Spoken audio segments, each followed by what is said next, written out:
6 jours après le débarquement de Normandie, en 1944, la compagnie de la 101e division aéroportée lança son assaut contre le régiment parachutiste allemand retranché à 40 ans.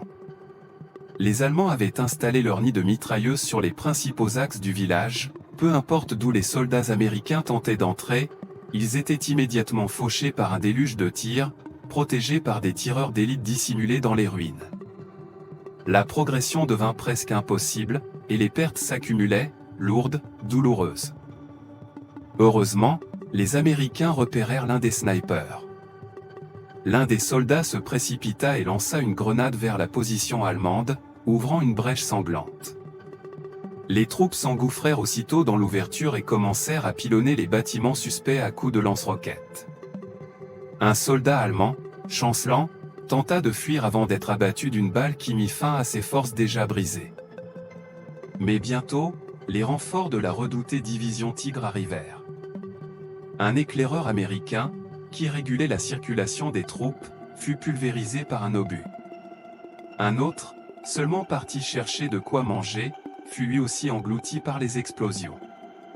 Après quelques minutes de combat infernal, les Allemands tentèrent de se replier. Les Américains ouvrirent les fenêtres, installèrent une lourde mitrailleuse, et tirèrent sans relâche sur les silhouettes ennemies qui tentaient d'échapper à la mort. En inspectant le champ de bataille, le lieutenant Winster fut touché à la jambe par une balle.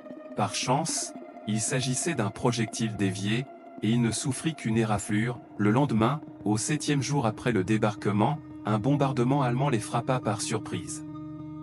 Les Américains réglèrent en urgence leurs mortiers et ripostèrent, mais les chars ennemis arrivèrent presque immédiatement. Sur le flanc gauche, les hommes étaient arrachés du sol, projetés en l'air, brisés avant même de comprendre ce qui les touchait.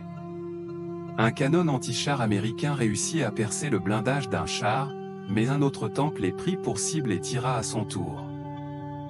2 soldats ajustèrent leurs tirs et transpercèrent l'armure du monstre d'acier, mais cela ne changeait rien, les Américains subissaient toujours, impuissants, le feu écrasant. Alors que les lignes américaines allaient céder, que tout semblait perdu, un grondement familier retentit. Des renforts. Un Sherman venait de déboucher sur le champ de bataille. Le char ouvrit le feu, martelant les positions allemandes. En quelques instants, les Allemands durent battre en retraite, laissant derrière eux un village en ruine et le silence lourd de ceux qui ne se relèveraient plus.